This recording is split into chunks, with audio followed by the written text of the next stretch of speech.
예수 그리스도 안에서 사랑하는 성도 여러분, 오늘 오후에 우리는 죄 용서의 교리를 배우는데, 이 죄 용서의 교리를 통해서 정말 우리에게 위로를 주는 것과 동시에 굉장히 큰 도전을 우리에게 준다는 것을 오늘 우리가 다루려고 합니다.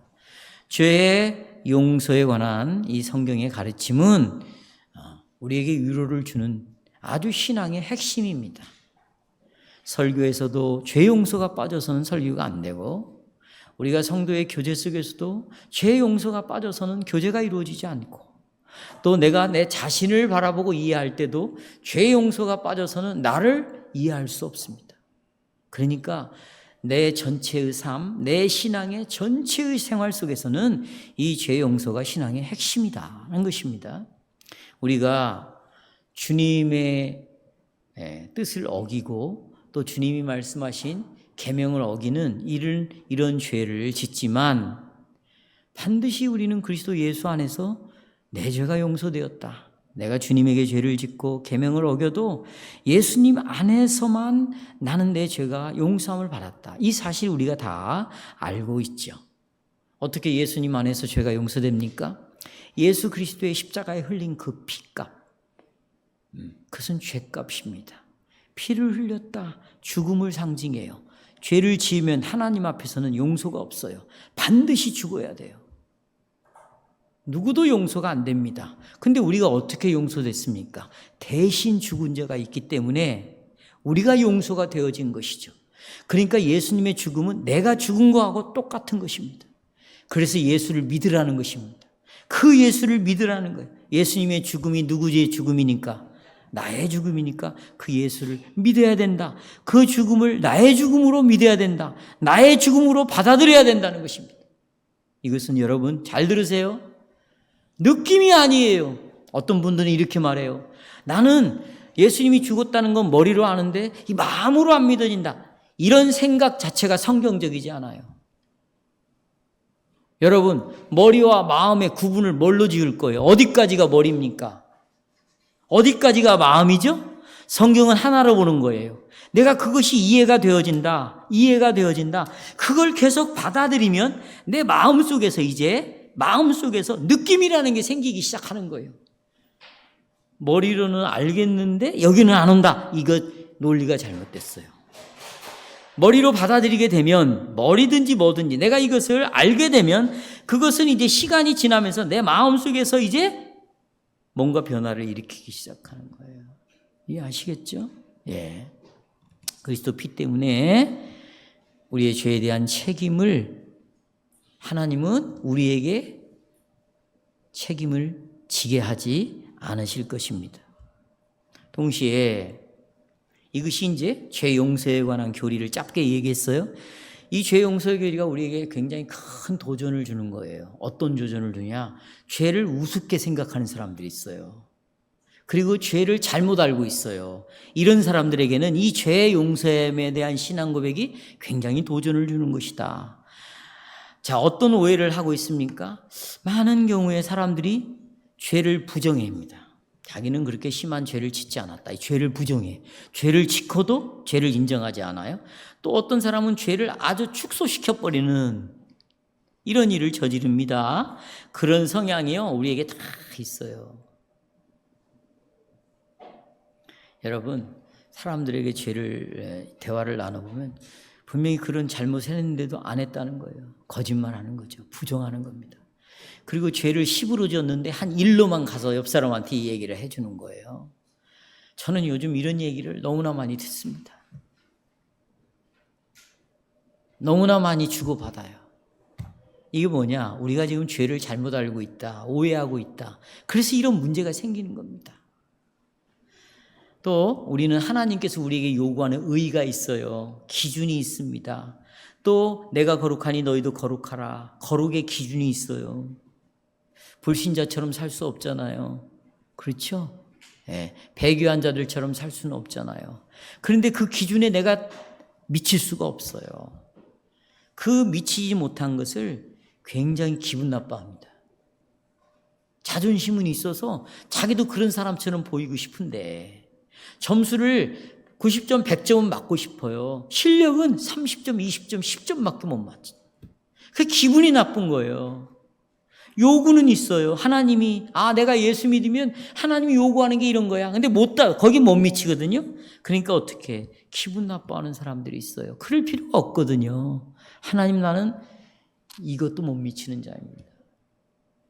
나는 그렇게 연약한 자입니다. 이러면 되는데 기분이 나쁘니까 자꾸 가오를 잡는 거야.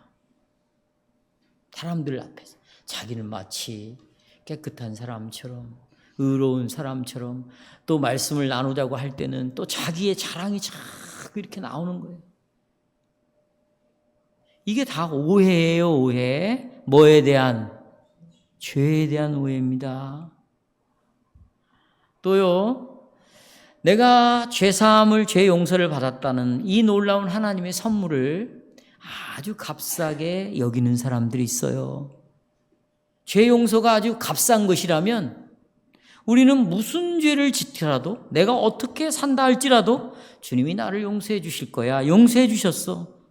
이걸로 이렇게 끝나버린다는 거죠. 그러니까 내 죄 용서가 아주 우스운 거예요. 10원짜리도 안 돼.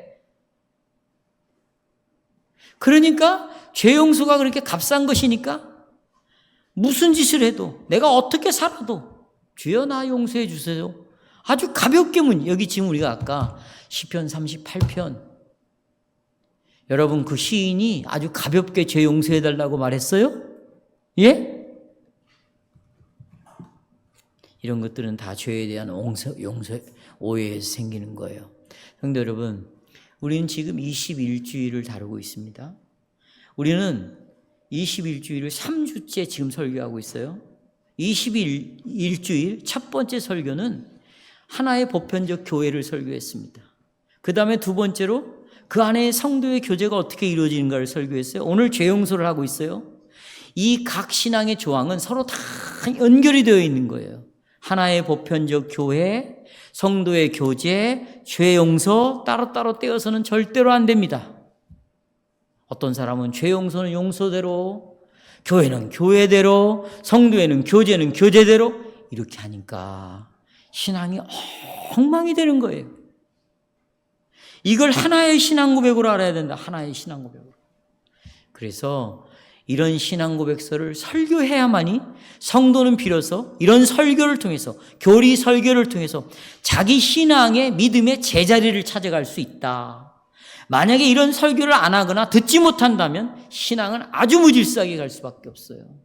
자, 보편적 하나의 교회. 자, 설명합니다. 이제부터 어떻게 연결되어 있는지. 교회가 뭡니까? 벨직 신앙고백서 27조에 보면 교회는 참된 기독교 신자들의 모임, 회중이다. 이렇게 말하고 있어요. 참된 기독교 신자들의 모임이다. 구원받은 자들의 모임이다. 이런 말이 아니에요.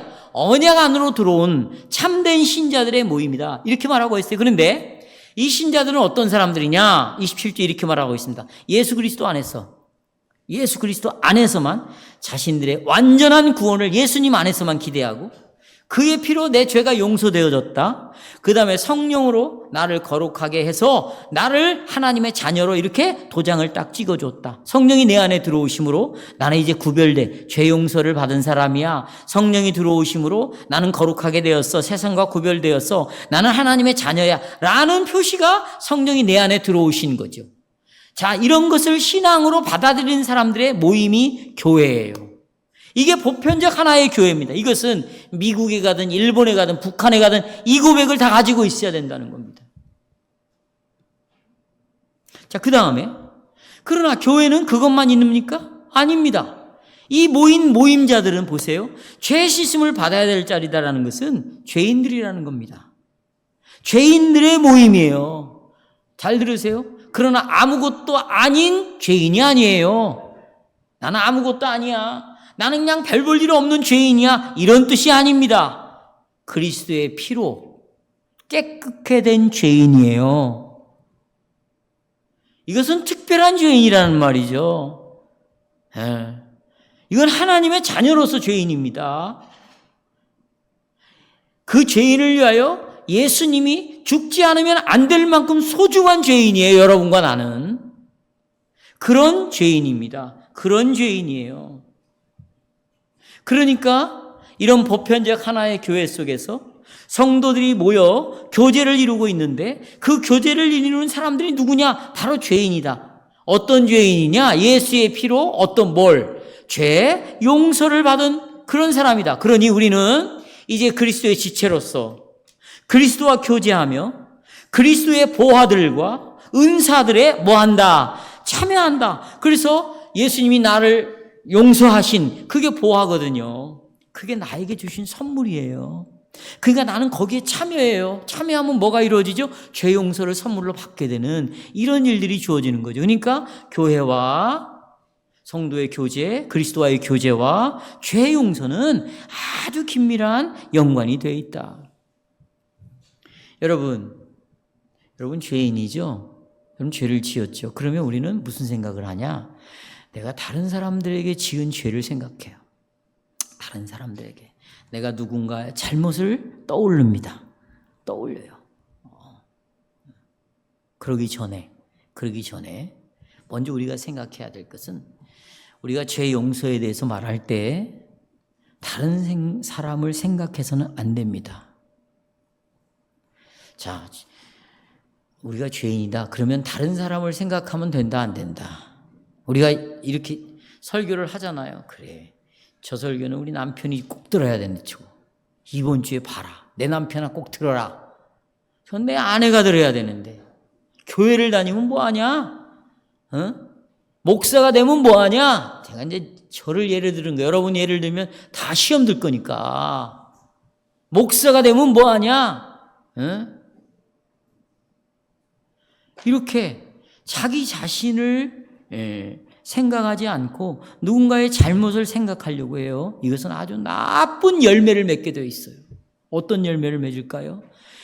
자기는 의로운 사람이라는 열매를 맺기 시작합니다. 자기는 어떤 사람? 의로운 사람. 난 너보다 나아. 저 사람이 어떤 말을 해요? 그 말을 딱 들었을 때 이게 여러분 보세요. 딱 레이더에 걸리는 거예요. 좀 문제인데 그 말은 나는 그런 생각을 안고 사는 의인이야. 이런 생각을 갖게 돼 있어요. 또 뿐만 아닙니다. 벌써 다른 사람의 잘못을 보기 시작하면 그 사람을 판단하는 것은 자동적으로 나오게 돼 있어요. 이건 나쁜 열매를 맺는 거예요. 그러니까 죄를 생각할 때는 항상 누구를 생각해야 된다? 내가 개인적으로 내가 지금 어떻게 행하고 또 내가 어떤 말을 하고 있고 내가 어떤 생각을 하고 있는가. 보세요. 내가 말하고 생각하고 행동하는 것이 과연 하나님의 계명에 비춰볼 때 어떻게 죄를 짓고 있는가. 그러면 여러분 정말 죄가 하늘부터 쏟아지는 거죠. 내 말, 생각, 행동을 계명에 비춰보라고. 계명에. 그 결과로 비춰보면 나는 이 하나님의 무서운 심판을 받아야 마땅하구나 이런 생각을 하게 돼 있어요. 나는 정말 진노를 받아야 되구나. 근데 여기서 머무르지 않아. 그러나 하나님께서는 당신의 은혜와 자비로 우리 주 예수 그리스도 때문에 내 죄를 용서해 주셨구나. 이걸 알게 된다 그 말이에요.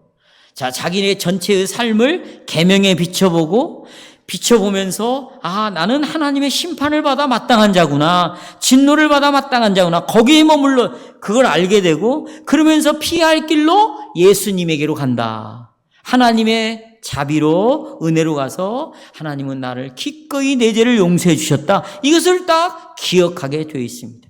자, 오늘 설교의 주제는 하나님의 백성으로서 죄의 용서를 고백하는 우리입니다. 하나님의 백성으로서 죄의 용서를 고백한다 우리가. 이 말 속에는 세 가지 의미가 들었어요. 죄 용서를 받아야 될 필요성이 있어요. 죄를 왜 고백해? 죄를 지으니까 고백하죠. 죄를 지으니까 뭐가 필요해요? 죄 용서가 필요하겠죠. 여러분, 자 보세요. 죄 용서입니다. 지금 죄 용서 우리가 사도신경에 지금 죄 용서를 다루고 있는데 죄 용서니까 뭘 알아야 되겠어요? 죄를 알아야죠. 또 뭘 알아야 돼요? 용서를 알아야 되겠죠. 말로만 난 죄 용서 하는 것은 그리고 죄 용서의 의미를 모르면 그 신비주의인 거예요. 죄 용서라는 말 자체를 믿고 있는 거예요. 우리는 그걸 믿는 게 아니에요. 죄 용서가 담겨져 있는 내용을 받아들이는 거예요. 그럼 내용을 알아야 될 거 아닙니까? 우리가 보통 죄를 생각할 때 아까 제가 말씀드리려다가 넘어갔잖아요. 다른 사람에 대한 잘못을 생각해요. 부모에게 지은 죄, 내 이웃에게 막 험담을 하고 막 그 사람에 대해서 거짓말을 하고 아니면 그 사람 것을 어떻게 피해를 입히고 상처를 주고 도둑질을 하고 거짓말을 막 하고 이런 것들이 막 떠올라. 물론 우리가 이웃에게 한 범죄도 죄입니다. 그렇죠? 그러나 여러분, 정말 본질적으로 성경에서 말하는 죄는 뭘까요? 그건 내가 생각하는 죄예요. 이것도 죄 속에 포함이 됩니다. 그러나 성경이 말하는 것은 죄는 이것이다 라고 말하는 게 뭘까요? 그것은 오전 설교에도 말했어요. 언약을 파기시키는 겁니다. 언약을. 설명을 하면 또 시간이 길어집니다. 다른 말로 여러분, 하나님의 계명을 어기는 것입니다. 언약을 깨트린다, 파기한다는 것은 뭘 어기는 거예요? 계명을 어기는 것입니다. 이것이 여러분 하나님께 반역하는 거예요. 하나님께 범죄하는 것입니다. 이것이 강팍한 마음이에요. 이것이 곧은 목입니다. 이 계명을 어기는 사람은 눈이 먼 사람이에요. 귀가 먹은 사람입니다. 계명을 어기는 것은 선을 넘은 것입니다. 또 선에 미치지 못하는 것입니다. 이 모든 것들은 다 나는 네 하나님이고 너는 누구의 백성이다. 내 백성이다라는 관계를 깨트리는 겁니다. 계명을 어기는 것은 하나님과의 관계를 깨트리는 것이에요. 그러니까 내가 짓는 죄는 하나님과 깊은 관련이 되어 있어요. 내가 이웃에게 죄를 지어도, 내가 내 자신에게 죄를 지어도 그것은 하나님께 반역하는 거고 하나님의 계명을 파기하는 거고 그것은 하나님과의 관계에 선을 넘는 거고 선에 미치지 못하는 거고 그것은 정말 눈과 귀가 먼 것이고 그것은 정말 완악하고 목이 굳은 백성이에요. 이 지금 내가 말씀드린 내용을 시편 51편에서 잘 설명해 줬어요. 자, 저를 보십시오. 다윗은 시편 51편에서 여호와 앞에서 자기의 죄를 고백합니다. 자, 다윗이 우리아의 아내 부인인 밧세바와 동침하고 난 다음에 나단이라는 선지자가 다윗을 찾아왔습니다. 그리고는 당신이 그 죄를 범했다고 지적을 했죠. 다윗이 이렇게 말합니다. 나단이 이렇게 말합니다. 왕이시여, 당신은 왕이 아닙니까? 당신은 하나님으로부터 많은 복을 받지 않았습니까? 그런데 어떻게 양 한 마리를 키우는 그게 전 재산인데 우리아의 아내 밧세바는 그게 전부예요. 왕은 다른 여자들도 얼마든지 부인으로 삼을 수 있어요. 근데 어떻게 한 남자의 여자를 당신의 여자로 취합니까? 이 이야기를 해준 거예요. 왜 도둑질을 하는 겁니까? 왜 하나님 앞에 범죄를 합니까? 이렇게 말했습니다. 뿐만 아니라 다윗은 자기가 지은 것이 하나님 앞에 심각한 죄라는 걸 알았어요. 근데 이 죄를 덮고 싶었어요. 그래서 증거를 없애버리는 거예요. 어떻게? 그 밧세바라는 여인의 남편 우리아를, 그게 아주 유명한 장군입니다. 유명한 장수예요. 이를 죽을 수밖에 없는 제일 앞에 나가서 싸우게 합니다. 그리고 진짜 앞에서 싸우다가 죽어요. 성도 여러분, 이게 사무엘하 12장에서 다윗의 죄가 분명히 이웃에게 죄를 지은 거잖아요. 그걸 부정하지는 않습니다. 그러니까 간음을 했습니다. 그 남편을 죽인 살인했어요. 이것은 이웃에 대하여 얼마나 큰 영향을 끼친 죄입니까? 그런데 다윗이 자기의 죄를 고백하는 이야기를 들어보면 우리에겐 너무나 충격적이에요. 다윗은 이렇게 고백합니다. 한번 충격을 봅시다. 시편 엔다웃에 있어요? 51편 나옵니까? 예, 3절. 물은 나는 내 죄를 안다. 그런데 내 죄가 항상 내 앞에 있다. 지금 죄가 지금 있어요. 죄를 지은 거 알아요. 그런데 4절에 충격적인 말, 내가 하나님께만 범죄했다 그랬어요. 주의 목전에 아버지가 보는 눈 앞에서 악을 행했다. 그러니 주께서 말씀하실 때 의로우시다 하고 주께서 심판하실 때 나는 죄 없다고 여겨달라는 거예요. 이 말씀은 다윗이 밧세바와 우리아에게 잘못을 행했다는 사실을 부인하는 게 아니에요. 내가 이웃에게 죄를 지었지만 이것은 근본적으로 누구 앞에서 죄를 지은 거다. 얘 자신의 죄가 먼저 하나님께 대한 죄다. 내가 내 아내에게, 내 이웃에게, 내가 직장 생활에서 이웃에게 짓는 죄는 그 사람에게 죄를 지었다는 것을 생각하기 전에 먼저 이것은 누구 앞에서, 하나님 앞에서 언약을 파괴한 것이다. 하나님께 반역한 것이다. 반역이 뭐예요? 여러분 보세요. 반역이 뭡니까? 왕의 말을 거스리는 건 반역이죠. 그렇죠? 배반인 거예요. 배반. 그걸 먼저 생각하라는 거예요. 죄를 생각할 때.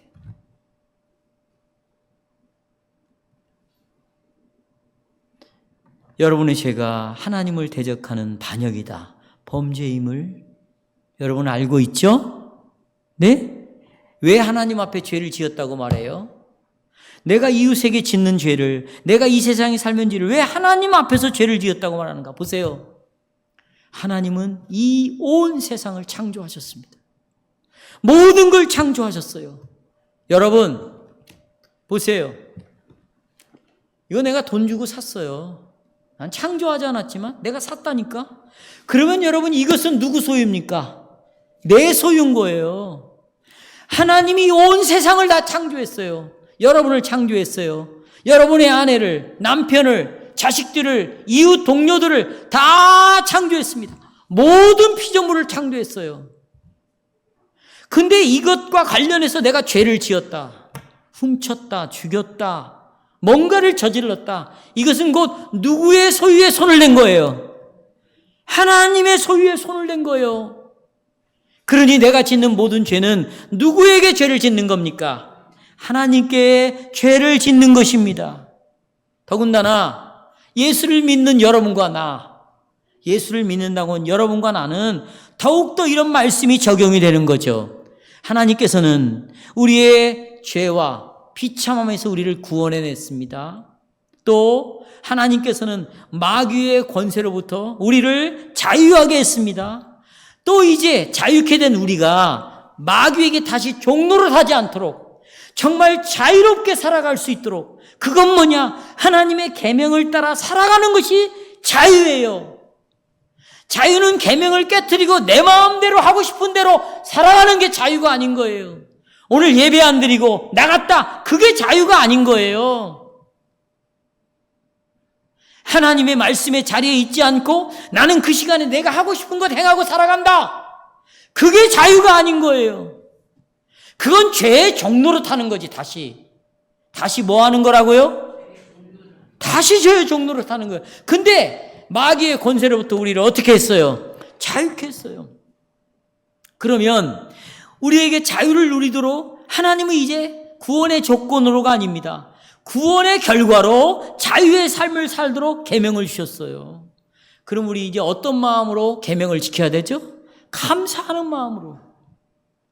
우리 그리스도인들에게 하나님은 그렇게 요구하고 있어요. 그런데 내가 이 계명을 깨트렸다, 범죄했다, 이것은 하나님께 반역을 한 것입니다. 오늘도 오전 설교, 여러분, 하나님의 구약의 율법이 누구의 그림자입니까? 예수 그리스도의 그림자입니다. 그런데 실체가 왔습니다. 예수님이 왔습니다. 그분은 성자 하나님이십니다. 창세전부터 성부 하나님과 같이 계셨습니다. 아버지가 계획한 것을 그 아들이 그 설계도를 가지고 이 땅에 오셨습니다. 그리고 1.1획도 어기지 아니하고 더하거나 빼지 않고 그 아버지의 뜻을 따라 구원을 이루셨습니다. 근데 그 아들을 죽였어요. 그럼 보십시오. 언약을 파기한 것입니다. 그 자는 정령 뭐하리라? 죽는 거예요. 이 사람들, 바로 이 그리스도를 믿는 자들만이 측량을 받았다는 거예요. 어떤 상황이 와도 이 믿음을 포기하지 않고 끝까지 하나님이 우리를 보존하시고 보호해 가신다는 거예요. 오늘 그 내용 아닙니까? 내가 지은 죄는 창조주 하나님께 반역하는 거예요. 더군다나 마귀의 권세, 그리고 모든 죄값으로부터 우리를 구원시킨 그 아버지의 사랑을 짓밟아버리는 무서운 죄가 되는 거죠. 그래서 핸드아웃 보시면 한편으로 그래서 우리의 죄는 누가 근심하십니까? 하나님이 근심하셔요. 여러분, 홍수 때 인류가 죄를 지었습니다. 그때 하나님은 어떤 반응을 보이셨어요? 여러분이 죄를 지을 때 하나님은 어떤 반응을 보이실까요? 눈에 보이지 않고 내가 눈으로 볼 수 없으니까 반응이 없다고 생각하십니까? 창세기 6장 5절 보시면 보세요. 여호와께서 사람의 죄악이 세상에 가득함과 그 마음에 생각하는 것이 악해. 그걸 보시고 땅 위에 있는 사람 지으셨음을 한탄하사 마음에 뭐예요? 근심하셨어요. 하나님의 형상으로 만들어진 우리가, 구원받은 우리가, 여러분, 하나님께 반역했을 때 하나님이 여러분과 나에게 보이는 반응은 뭘까요? 크게 고통하며 슬퍼하십니다. 다른 한편으로 이제 근심만 하는 게 아니에요. 보십시오. 우리의 죄는 누구의 진노를 일으켜요? 하나님의 진노를 일으킵니다. 자, 성경 보십시오. 노아 시대에 사람의 죄와 하나님께 대한 반역의 결과로 여호와께서 땅 위에 인류를 멸하시기를 결정하셨죠. 7절에 보시면 그 악함과 반역함에 대해서 하나님이 물로 뭐 하시겠다? 심판하겠다. 진노하십니다. 진노. 그래서 여러분 배교한 여러분 유대인들을 보십시오. 진노했어요. 로마의 군대를 보냈습니다. 64년부터 67년부터 3년 셋대 반이에요. 1260일입니다. 그때 열심히 복음을 전했고 이걸 받아들이지 않으니까 어떻게 해요? 3년 반 동안 복음을 전하는 동안, 참교회가 복음을 이야기하는 동안 하나님이 3년 반 동안 로마의 군대를 통해서 이들을 어떻게 완전히 진멸해버립니다. 진노하십니다. 구약의 홍수 때도 그렇게 하셨어요. 이스라엘 백성들이 금송아지를 만들었고 하나님이라고 우상처럼 하나님을 믿으니까 하나님이 진노했어요. 진노하셨습니다. 그래서 성도 여러분, 만약 우리가 우리의 죄에 대한, 내가 지은 죄에 대한 하나님의 반응을 알려면, 내가 지금 이렇게 사는 거에 대하여 하나님은 어떤 반응을 보이실까 알려면 우리가 자신의 죄를 어떻게 보아야 할까요? 내가 살아가고 있는 것을 어떻게 보아야 할까요? 우리는 10가지 계명, 우리는 10계명이라고 말하잖아요. 원래 이게 10가지의 계명이에요. 왜 그러냐면 하나하나가 신앙 고백이거든요. 그래서 10가지의 신앙 고백인 거예요. 그러니까 신앙 고백은 기도드 브레가 만들고 우르시누스가 만들고 벨직 도르트 회의에서 만든 게 아니에요. 이미 구약에서부터 신앙 고백을 만들어 놨습니다. 누가요? 하나님이 고백하라는 거예요. 그것을 다시 정리해 놓은 게 지금 우리의 손에 들려있는 신앙 고백 아닙니까? 그러니까 이 10가지의 말씀을 보세요. 우리가 예배 때마다 선포합니다. 그런 다음에 저는 바로 이어서 사죄의 기도를 합니다. 하나님, 우리가 이런 죄를 범했습니다. 계명을 따라 순종하지 못했습니다. 그리스도의 피로 성령으로 우리를 깨끗게 해달라고 우리가 기도하죠? 그렇죠? 하지만 우리가 매주 이렇게 하기 때문에 자칫 잘못하면 이 사죄의 기도가 형식적인 것이 될 수 있습니다. 내가 그렇게 지금 오늘도 기도를 했는데 형식적으로 눈만 감고 있어요. 과연 우리의 죄의 고백이 정말 얼마나 진심입니까? 내가 이 계명에 비춰볼 때 10가지를 지금 오늘 다 범했다는 거예요. 내가 낭독했잖아요. 그러면 나는 정말 언약을 파기했구나. 하나님께 반역했구나. 나는 진노를 받아야 되구나. 나는 죽어야 되는구나. 나는 영원한 형벌을 받아야 되는구나. 이런 심정으로 여러분들이 주일 예배 때마다 드리는 이 사제의 기도에 동참하냐? 저는 이걸 묻고 있는 것입니다. 여러분과 저는 종종 너무나 이 죄를 축소시키려고 해요. 그렇게 심각한 죄라고 생각을 안 한단 말이죠. 그리고 죄를 지어도 합리화해버리는 거예요. 내 이 행동이 정말로 그렇게까지 악한가? 나는 그렇게까지 악하다고 생각하지 않는다. 왜? 주위에 있는 교인들도 다 그렇게 살아가고 있지 않냐? 주위에 있는 사람들이 다 그렇게 살아가고 있지 않냐? 다 때때로 세금을 적게 내려고 현금으로 걸어해 버리고 말이죠. 네? 세금을 덜 내려고 다 속이지 않고 나만 왜 이렇게 해야 되냐? 심지어는 이 교회 안에서도 약정 헌금을 11조를 적게 내려고 수입을 적게 잡는 사람도 있어요. 자기 수입이 100만 원인데 그냥 나는 10만 원을 11조를 내야 되는데 한 7만 원만 벌었다고 생각하고 7만 원만 내야 되겠다. 이게 세금 속이는 거하고 똑같아요. 끝까지 들어보세요, 여러분. 공금을요, 개인 돈처럼 씁니다. 그리고 영수증 처리해버려요. 여러분 그렇습니까? 여러분은 정말 충분히 세금을 내고 있다고 생각하세요? 똑같은 거예요. 여러분들은 교회 헌금을 하면서 나는 이 정도면 됐어. 충분해. 이렇게 생각하세요?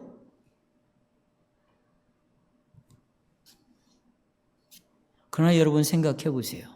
전 다시 성경으로 돌아갑니다. 로마 13장에서 마땅히 세금을 내라고 명령하고 있어요.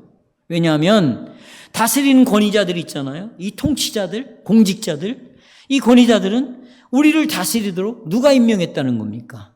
하나님이 임명했다는 거예요. 그러니까 공직자들이 정해서 우리에게 주는 이 세금을 내지 않는 것은, 아니면 세금을 속이는 것은 결국 누구를 속이는 거예요? 하나님께 반역하는 거하고 똑같아요. 그러니까 죄를 심각하게 그렇게 생각하냐는 겁니다, 여러분. 우리가 속여서 내는 이런 세금, 여러분이 세금을 속이잖아요? 그러면 잘 들으세요. 내 이웃이 더 높은 비율로 세금을 더 내게 돼 있어요. 지금 실비보험이 난리가 났잖아요. 저는 실비보험 병원에 거의 가본 적이 없어요. 그런데 보세요.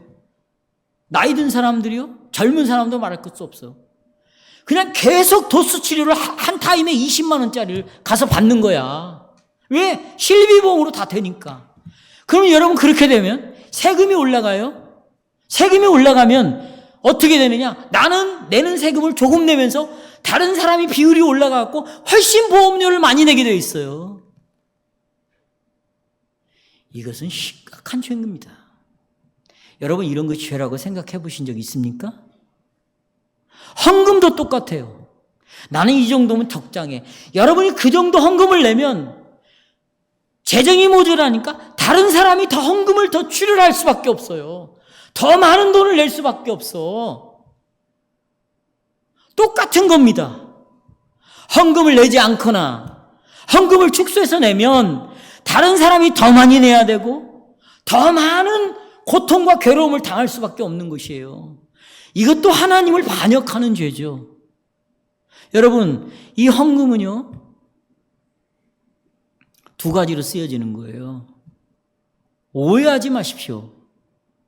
아니, 그동안에 오해의 헌금을 썼다는 겁니다, 제 말은. 이 헌금은 목회자의 생활비로 쓰이는 겁니다, 첫째. 둘째, 이 교회의 건물을 유지하는데 헌금이 쓰여지는 것이에요. 두 군데입니다. 목사의 생활비, 그 다음에 이 교회를 유지하는 것. 선교도 있고 뭣도 있고 있는데 왜 이걸 목사의 생활비로 다 쓰냐 이렇게 생각하십니까? 따로 공부합시다. 따로 공부해요, 여러분. 여러분들이 이 헌금의 문제에 있어서 잘 이해하시기를 바랍니다. 대신에 이제 우리가 자비연보를 내면 그걸 가지고 구제와 우리 교회 같은 경우는 이제 선교로 이미 분리가 되어서 사용되어지고 있죠. 제가 말씀드리려고 하는 의도는 뭐냐면 내가 세금을 제대로 내지 않으면 다른 사람이 피해를 보게 되어 있다. 헌금도 똑같다. 다른 사람이. 이것은 결국은 하나님의 계명을 어기는 거고 하나님께 반역하는 죄라고 우리가 그렇게 깊이 있는 인식을 갖고 생각하고 있어야 된다. 또 하나, 내가 세금 문제 얘기했어요. 또 하나는 성적인 범죄입니다. 많은 기독교인들이요, 성적인 범죄에 대해서 정말 무감각해져 있습니다. 이 세상 사람들은 사랑이라는 이름으로 이미 결혼 전에 임신을 해버립니다. 결혼 전에. 그리고 결혼을 해요. 그러면 목사가 무슨 말까지 하느냐? 전 들었어요. 요즘 혼전에 임신을 하고 결혼하는 것은 그게 혼수품이래요. 여러분도 그렇게 생각해요? 결혼 전에 임신하고 애 낳고 그리고 결혼하는 게 혼수품입니까? 주위에서요, 너무나 그런 일들이 벌어지니까 당연한 것처럼 다 생각합니다. 여러분, 우리의 의식 속에 그럴 수도 있지. 그게 뭐가 문제야. 그러나 잘 들어보세요. 하나님 말씀에는 분명히 결혼이라는 언약관계 안에서 남녀의 성관계를 허용하고 있죠. 결혼 안에서 언약의 자녀를 낳아야 된다는 것을 분명히 말하고 있어요. 그런데 이런 의식이 완전히 마비되어 버렸다. 제가 여러분이 몇 가지 예를 제시했습니다. 하지만 우리의 삶을 하나님의 말씀의 표준에 비춰본다면 정말 다방면으로 내가 죄를 범하고 있구나. 다양하게. 정말 내가 있는 곳에서 모두 다 죄를 범하고 있구나. 이걸 우리가 알 것이에요. 우리가 눈을 제대로 열고 자신을 좀 여러분 건성건성 보지 말고 정말 진실하게 나를 좀 바라봅시다. 그리고는 내가 하나님을 반역하는 반역자구나. 그렇게 고백합시다. 날마다 우리는 내 생각, 내가 하는 말, 내 행동으로 얼마나 하나님의 계명을 어기고 있는가. 이 계명을 어김으로 내가 하나님이 얼마나 많은 진노를 불러일으키고 있는가. 때때로 우리는 머릿속에다가 머리를 쳐박고 내가 지은 죄를 무시하고 싶어 합니다. 잊어버리고 싶어 해요. 복잡하게 나 그런 거 생각하고 싶지 않아. 내 죄에 대하여. 지금 불면증에 걸려가지고 내가 잠을 못 자고 있는데, 아니 몸이 앞에서 죽어가고 있는데 내가 이렇게 스트레스, 죄를 생각해? 그럴 필요가 뭐 있어. 여러분, 그런 생각은 아무런 도움이 안 됩니다. 그럴 때마다 당신의 심장은 하나님 손에 더 눌리게 되어 있고 몸은 더 짓누르게 되어 있고 병에 걸리게 되어 있고 죽음까지도 갈 수도 있는 거예요. 빚은 점점 더 늘어가는 거예요. 제가 지금 말씀드린 거 보세요. 그러니 성도 여러분, 그러니 당신과 나에게는 죄 용서가 필요하다는 겁니다. 뭐가 필요해요? 죄 용서. 본성적으로 마음이 부패되어 있습니다.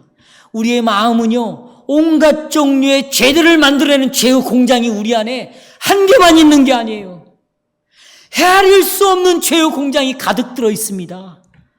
그러니 여러분, 날마다 겸손하게 하나님, 나는 이렇게 죄를 짓고 있습니다. 고백하자는 거예요. 그리고 이 죄를 슬퍼하자는 거예요. 시편 38편 우리가 찬송했던 이 시인 다윗처럼 보세요. 17, 18절. 그는 어떻게 죄를 인식하고 고백했는가? 하나님, 내가 넘어지게 되었고 얼마나 솔직해요. 나의 근심이 항상 내 앞에 있습니다. 죄를 지어갖고 넘어졌어요. 18절. 내 죄악을 고하고 내 죄 때문에 내가 뭐합니다? 슬퍼합니다. 나는 여러분들이 죄 용서를 죄인이라고 고백하는 걸 알고 있어요. 그 죄를 하고 있다는 것도 알고 있어요. 그러나 나는 그런 죄를 묻고 있는 게 아니에요. 특별한 죄를 여러분 고백하십니까? 여러분, 정말 우리는 이 죄 용서에 대한 하나님의 은혜를 너무 값싸게 생각을 합니다. 내가 왜 이렇게 이런 죄를 지게 되었는가? 내 말에서 왜 이런 말이 나오기까지 나는 이렇게 오염되어 있는가?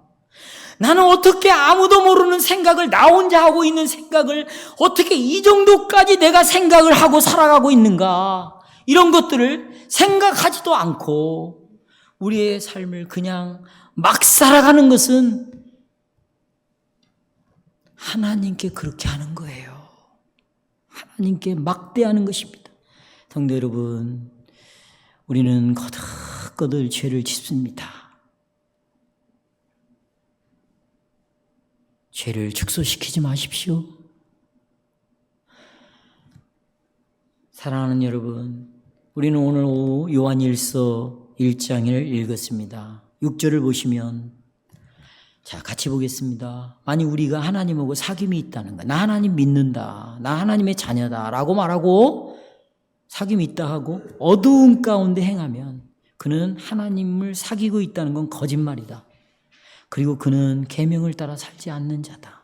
8절, 만약 우리가 죄 없어, 나는 그 정도 죄인은 아니야, 내가 뭐 얼마나 큰 죄를 졌어 하면 스스로 속이는 거다. 진리가 그 속에 있지 않다. 요한은 그러면서 우리의 죄를 다루는 합당한 방식을 이렇게 말합니다. 죄를 지었냐? 그럼 이 방식대로 해라. 10절, 만약 우리가 우리의 죄를 자백하며 하나님은 우리의 죄를 뭐하고? 사하시며 모든 더러움에서 우리를 어떻게 해주신대? 그러니 여러분, 정직하게 하나님 앞에 나와 특별한 죄를 고백합시다. 그러면 하늘에 계신 우리 아버지께서는 자비롭고 은혜로우셔서 우리의 잘못을 어떻게 해줘요? 용서해 주십니다. 자, 뭐에 근거에 용서해 줍니까? 두 번째로 속죄 제물 예수 그리스도를 통해서 우리에게 용서해 주신다는 것입니다. 자, 우리는 아까 레위기 4장 5장을 읽었죠? 네. 핸드아웃이 이제 벌쩍 뛰어갔습니다. 그럼 보세요. 여러분, 아까 우리 레위기 4장 5장 읽었죠? 이스라엘 백성들이 죄를 지으면 하나님은 어떻게 용서하는 길을 열어놓으셨어요? 죄를 지으면 하나님 앞에 희생 제물을 드릴 짐승을 가지고 와라 그랬어요. 여기 보세요. 자, 이제 짐승을 이렇게 끌고 오는 거예요. 근데 짐승이 흠이 있거나 상처가 있으면 안 돼. 흠이 있으면 절대로 내 죄가 용서될 수 없어요. 흠이 없어야 돼. 병이 있어도 안 돼. 이건 앞으로 예수님을 보여주는 거예요. 나를 죄에서 구원할 분이 나와 같은 흠이 있는 죄인이다. 그러면 그 죄인은 내 죄를 용서할 수가 있어요? 없어요? 없으니까 죄가 없는 분이어야 된다는 것을 죄 없는 짐승으로 설명해 주는 거예요. 제 짐승을 딱 가지고 왔습니다. 그러면 이제 잘 여기 보세요. 그러면 이 짐승이다 죄인인 내가 머리에 손을 얹고 죄를 고백합니다. 죄를 고백해요. 죄를, 하나님 내가 이런 죄를 했습니다. 이렇게 죄를 고백하면 내 죄가 누구에게로 옮겨지는 거예요? 짐승에게로 옮겨져요. 아니, 어떻게 내가 지은 죄를 짐승이 옮겨집니까? 하나님이 요걸 그림자를 통해서 예수님에게 내 죄를 하나님이 옮겨놓겠다는 거예요. 이 짐승에게 내가 지은 죄를 옮겨지는 것을 통해서 예수님에게 내 죄를 옮겨지는 것을 설명해 주고 있는 거예요. 이해하겠죠? 그냥 그림자가 중요해요? 중요하지 않아요? 중요하죠. 이렇게 하고 죄를 인정하고 이제 죄를 전가했습니다. 그러면 자, 여러분, 이 죄를, 내 죄가 이 짐승에게로 가져갔어요. 그러면 이 죄로 인하여 누가 죽어야 돼? 내가 죽어야 돼? 짐승이 죽어야 돼? 짐승이 대신 죽는 거예요. 봐, 여기서 짐승이 포를 뜨고 잡아 죽는 모습을 내가 보면서 뭘 하나님 앞에 생각해야 되냐? 내가 지은 죄는 하나님 앞에 이렇게 죽어야 할 만큼 심각한 죄였구나. 이 죄에 대한 심각성, 그리고 이 죄는 누구를 반역한 거고, 하나님을 반역한 거고, 누구를 대적한 거고, 하나님을 대적한 죄였구나. 이것을, 이 짐승을 보면서, 그리고는 이 짐승 때문에 누가 살았구나. 내 죄가 용서되어졌구나. 그래서 여러분, 이런 옛 구약시대의 모든 속죄 제물은 아까 누구를 가리킨다고요? 우리의 구원자 예수님을 가르쳐 줍니다. 이 내용을 3절, 로마서 8장 3절에서 잘 말하고 있어요. 찾았어요? 자, 옆 사람 알려주세요. 로마서 8장 3절. 율법이 육신으로 말미암아 연약하여 할 수 없는 그것을 하나님은 하시나니, 그 다음이 중요합니다. 곧 죄를 인하여, 우리의 죄 때문에 자기 아들을 죄 있는 육신의 모양으로 보냈다는 거예요. 그리고 그 육신 안에서 죄를 짊어지게 하고 그 죄로 죽게 했다, 이런 말이에요. 거기 번역해 보면, 이 후반부만 달리 번역해 보면, 곧 당신의 아들을 죄 많은 육의 모습을 지닌 속죄 제물로 보내어서 그 육신 안에서 우리의 죄를 처단해 버렸어요. 그러니까 우리의 죄값을 짓고 처단받은 게 누굽니까? 예수님입니다. 그래서 우리가 죄가 용서되었습니다. 죄가 용서되었으니까 이제 하나님 앞에 두려움이나 장애물이 있을까요? 없을까요? 없는 거죠. 하나님과 이제는 완전한 교제가 회복이 되었어요. 이 사실을 고린도후서 5장 11절에서 이렇게 말하고 있습니다. 하나님이 죄를 알지도 못한 그 예수님을 우리를 대신해서 죄를 짊어진 자로 삼으신 것은 우리로 하여금 그리스도 안에서 죄가 없게 하려, 하나님의 의가 되게 죄가 없는 자로 이제는 살게 하려 하십니다. 성도 여러분, 아까 짐승이 예배자를 위해 대속의 제물로 사용되고 그 짐승의 피가 하나님 앞에 드려졌던 것처럼 예수님 보세요. 예수님은 우리를 위한 제물이 되고, 그리고 우리의 죄를 위하여 이 땅에 오시고, 그리고 피를 흘리셨어요. 아멘. 이것을 히브리서 9장 11절 이하에서 말합니다. 이하에서 우리는 그리스도께서 우리의 대제사장으로서 어떻게 우리의 죄를 속하기에 오셨는가를 우리가 알 수 있어요. 12절에서 이렇게 말합니다. 염소와 송아지의 피로 아니야. 구약에는 염소와 송아지의 필요했죠. 그렇죠? 아니하고 오직 자기 피로 영원한 속죄를 이루사 단번에 지성소에 들어갔다. 저 보세요. 염소와 송아지의 피는 대속죄일날 1년에 한 번 대제사장이 이스라엘 백성들의 죄를 용서받기 위하여, 그렇죠? 이 염소와 송아지의 피를 잡죠. 그렇죠? 그리고 지성소에 들어간 것처럼 예수님께서는 이제 우리를 위하여 십자가에서 희생제물이 됨으로 희생제물이 되셨어요. 그리고는 우리의 중보자로서 하늘로 들어가셨습니다. 그러면서 어떤 결과가 생겼을까요? 여러분 보세요. 예수님이 여기 봐요. 대제사장이 짐승의 피를 잡잖아요. 그러면 이 피를 어디까지 갖고 가야 돼? 지성소 안으로 가야 돼. 거기 하나님이 계시니까 이 피를 피를 뿌려. 그러면 이스라엘 백성들이 죄가 용서돼요. 똑같은 방식으로 예수님이 보세요. 우리를 대신해서 이게 희생 제물이 되었어요. 그래서 예수님이 죽었어. 피를 흘렸어요. 그런데 예수님이 부활하심으로 이제 하늘로 올라가 가지고 피자국 보여준 거야. 하나님, 내가 이 영혼들 위해서 피를 흘렸습니다. 이들의 죄를 위하여 죄값을 치렀습니다. 그러면 하나님은 그 아들이 흘린 그 피를 보고 우리의 죄를 기억한다, 안 한다? 이게 중요해요. 왜 여러분은 여러분의 죄를 자꾸 떠올리는 겁니까? 마귀가 하는 짓이죠. 여러분을 죽이고자 하는 거예요. 사람이 과거의 죄가 자꾸 떠오르잖아요. 예수 절대로 믿을 수 없어요. 마귀가 하는 짓이에요. 그때는 마귀야 물러나라 외치시기를 바라요. 그리고 예수의 피의 복음을 외치시기를 바랍니다. 주님은 보세요. 죄를 기억하지 않아요. 그러니까 우리는 여기 보시면 히브리서 10장 19절 여러분이 한번 읽어보세요. 시작.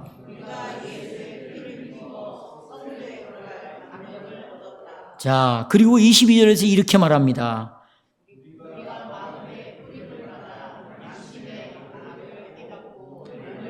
씻었나니 이제 어떤 걸로? 참 마음과 온전한 믿음으로 어디에 나가자? 예, 이제 여러분 우리는 우리의 죄값 때문에 누군가 죄값을 치를 필요가 있어요, 없어요?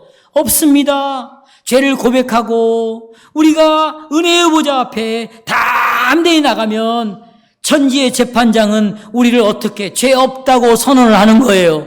그리고 재판장이신 하나님은 오직 예수님이라는 렌즈를 통해서 나를 보니까 죄 있는 자로 봐요, 없는 자로 봐요. 그래서 마지막 세 번째, 우리가 하나님과 화목하게 되었어요. 따라서 화목하게 되었다. 예, 사랑하는 여러분, 우리는 하나님께서 더 이상 우리의 죄를 기억지 아니하신다고 고백합니다. 이 말은 하나님께서 우리의 죄를 잊어버렸다는 뜻입니까? 아닙니다. 하나님은 전지하십니다. 하나님은 모든 죄를 기억하고 계십니다. 그러면 여호와께서 예레미야 31장 34절에서 내가 그들의 죄악을 사하고 다시는 그 죄를 기억지 아니한다 말씀하실 때 그 말씀의 뜻은 무엇이에요? 무엇입니까? 여러분 보세요. 만약에 중요합니다. 하나님은 죄를 잊어버린 분이 아니에요. 근데 기억하지 않겠다는 말이에요. 잘 들어보세요. 죄를 잊어버리지 않겠다. 이 말은 네가 지은 죄, 그것을 내가 너에게서 항상 찾아내겠다 이 말이에요. 내가 죄를 기억하겠다는 것은 네가 지은 죄를 내가 항상 너에게서 찾겠다는 거예요. 그러면 네 죄를 너에게서 찾겠다. 그 말은 내가 너를 어떻게 하겠다는 거예요. 영원히 지옥에 보내겠다는 겁니다. 그런데요, 내가 이 죄를 기억하지 않겠다. 이 말은 더 이상 네가 지은 죄를 너에게 둔다 안 둔다? 안 둔다는 거예요. 그러니 죄에 대한 책임을 너에게 묻겠다 안 묻겠다? 안 묻겠다. 그러니 너는 언제든지 내 앞에 와서 친밀한 교제를 누려라. 화목하게 되었다. 그러니 여러분, 이 예수를 믿으세요? 이 예수 위에 여러분의 죄를 해결할 구원자가 있습니까? 그래서 이제 읽고 마치기 위해서 시편 103편에서 이렇게 말합니다. 여러분, 제가 목이 많이 아파요. 그럼 여러분이 같이 읽어보세요. 소리를 다 박자를 맞춰서 예수님의 피 때문에 우리의 죄가 어떻게 씻겨졌는지 한번 보세요. 시작. 여호와는 노하기를 더디하시며 인자하심이 풍부하시도다. 항상 경책하지 아니하시며 노를 영원히 품지 아니하시리로다. 우리의 죄를 따라 처치하지 아니하시며 우리의 죄악을 따라 뭐하지? 갚지 아니하시니 이는 하늘이 땅에서 높음같이 그를 경외하는 자에게는 그 인자하심이 크심이로다. 어떻게? 동이 서에서 먼 것 같이 우리의 죄과를 우리에게서 멀리 옮기셨도다. 자, 미가야 선지자 7장 18, 19절 시작. 주와 같은 신이 어디 있으리까? 주께서는 죄악을 용서하시며 그 다음에 그 기업에 남은 자의 허물을 넘기시며 그 다음에 인애를 기뻐하심으로 노를 항상 품지 아니하시나이다. 다시 우리를 어떻게 긍휼히 여기셔서 우리의 죄악을 발로 밟으시고 우리의 모든 죄를 깊은 바다에 어떻게 열어보세요. 내 죄를 바다에 하나님이 받고 던진다는 건 더 이상 죄를 기억한다 안 한다. 누구 때문에? 그 은혜를 붙잡고 사세요.